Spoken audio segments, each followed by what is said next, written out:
Hey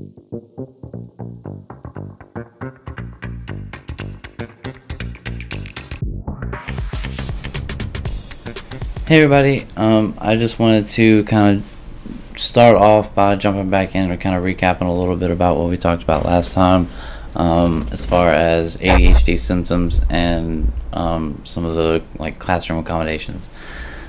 So preferential seating places the student at the front of the class near the teacher to minimize distractions. An example is a student with ADHD may be seated away from the window or doors to reduce external stimuli and maintain focus. This is a good helper. I will say that this is probably a good starter. But if you have ADHD, it doesn't matter where you are in the room, you're going to find something to focus on. It doesn't matter where we are, what we're doing. Shiny things get our attention. All kinds of things get our attention, and because of that, it's hard to say, okay, well, I'm just going to put you near the teacher and that's just going to solve everything, because it doesn't. Chunking assignments, breaking down larger tasks into smaller one, more manageable steps. This works great if you're in high school or college, but if you're in elementary school or middle school, it's kind of hard to do that, because there's no way to break things up into small segments like that, I guess. I mean, I guess the teacher could sit down with you and while you're doing the work in the classroom, I could see that maybe, but for me, chunking assignments isn't effective for children who have ADHD. Maybe it is. Again, I'm not an expert and I don't have any experience with it, but to me it just seems like that's so much more challenging than I don't know. It just seems like a really, really hard challenge for lower grade teachers. Their example is, instead of assigning a full chapter to read in one night, the teacher might assign sections to be read over several days with specific check-ins. I can see that, but I think that's just really difficult to do in anything lower than a middle school setting. Visual aid reminders, using visual schedules, checklists, and timers to help students stay organized and on task. I will say this is I'm 100% behind this one. I have to have timers all the time. I set timers to remind me about timers, because I am forgetful. I walk into a room, forget why I came there. I start a podcast and forget what I was even going to talk about.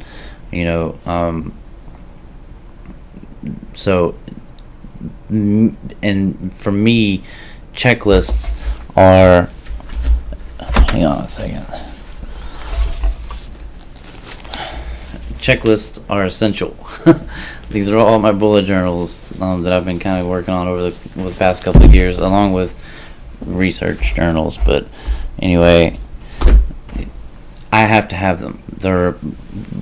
I have one specifically for school, and it breaks down everything,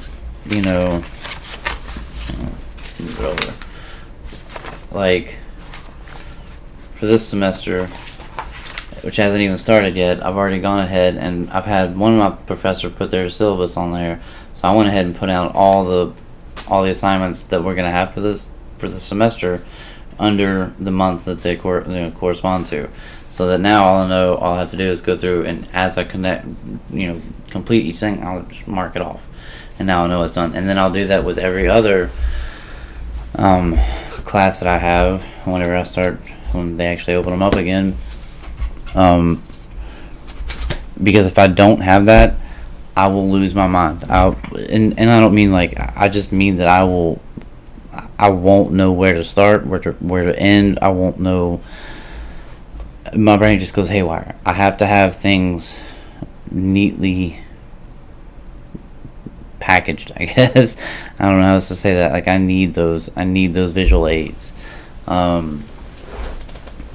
So their example is a teacher might use a visual timer during independent work to help the student understand how much time they have left and stay focused on completing their work. We'll say timers can be more of a hindrance than they can a help, because then the student starts to focus more on the time frame and how much they're getting done in that time frame than they are working on the quality. They're worried about the quality of their work. When you put a student in a time frame, a time setting, their brain focuses more on the time and, oh shit, how much time do I have left? Oh shit, how much time do I have left? I've only done 3 answers. There's 15 more. I only have 5 minutes left. So that's one of those ones where, again, you have to kind of walk the line and be a little careful about how you go about that.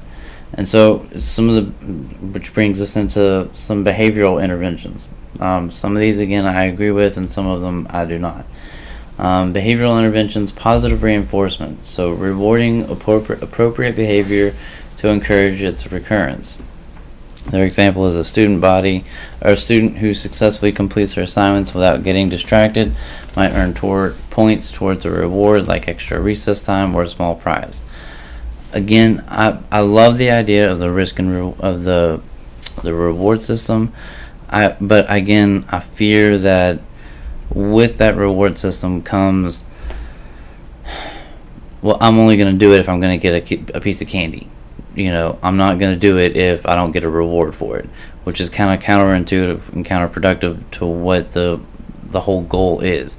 The goal is to get the child to be able to do those things without having the reward. And if you are constantly rewarding the child, then eventually they're going to learn that that's what they want, is the reward. They're going to stop doing what is needed, or they're going to half-ass it, or they're going to do just enough to get the candy or whatever it is that you give them, the extra recess time. Or, God forbid, they start lying, or getting someone else to do the work for them.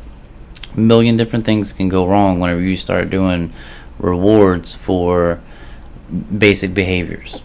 Not to say that that they shouldn't be rewarded, but things like a token economy, where implementing a system where students to earn tokens for good behavior, they can be exchanged for rewards. I like that one a little bit more because it gives the student a little bit more autonomy and a little bit more responsibility, as opposed to just giving them a token, a prize for sitting still. That should be a skill that's learned, not through treats. They're not dogs. It bothers me to think that that's the comparison to me, is that you're treating them, you're giving them treats like a dog, whereas with a token economy, they have to earn their tokens and then they get to choose what they want to spend them on. So I like that one a little bit more. Clear expectations and consistent consequences. Now, this is essential because establishing clear rules and consistently applying consequences for both positive and negative behaviors. A teacher might set a rule that students must raise their hand before speaking and consistently apply positive reinforcement when the student with ADHD follows this rule. So I will say, here's something I would suggest, or something I would do. If the student with ADHD is going through outbursts, not raising their hand, not doing what they're supposed to be doing, ignore them. Ignore the child. Or just ignore them. Ignore them and ask someone else. Let someone else answer the question. It's going to piss the kid off. It's going to piss the kid with ADHD off. But eventually they'll learn not to speak out of turn. They'll learn that if I want to answer this question, I have to raise my hand and wait patiently like everyone else. If they raise their hand, they get a piece of candy. That's what they're learning, and then that's the opposite of what we want them to learn. We want them to learn these basic behaviors without having to have a piece of candy every time.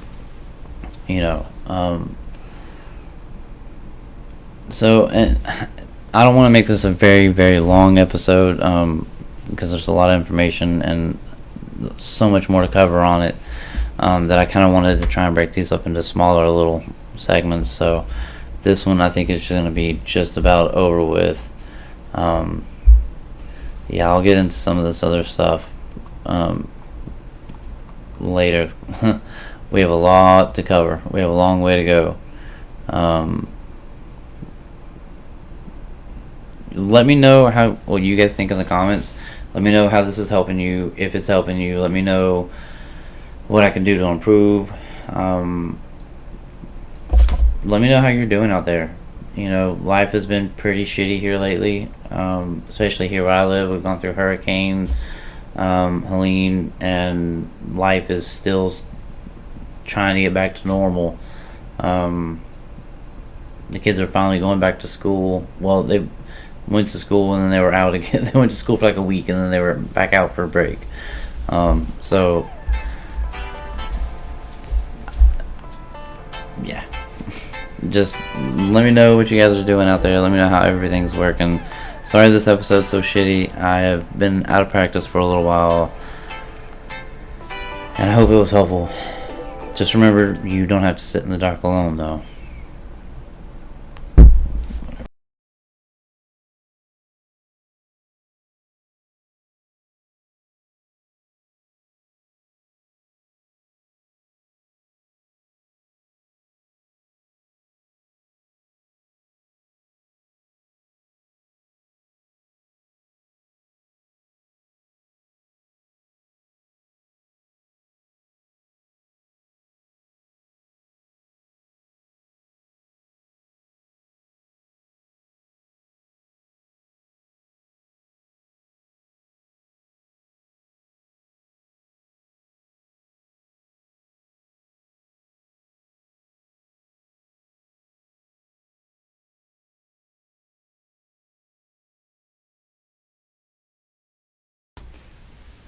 I apologize.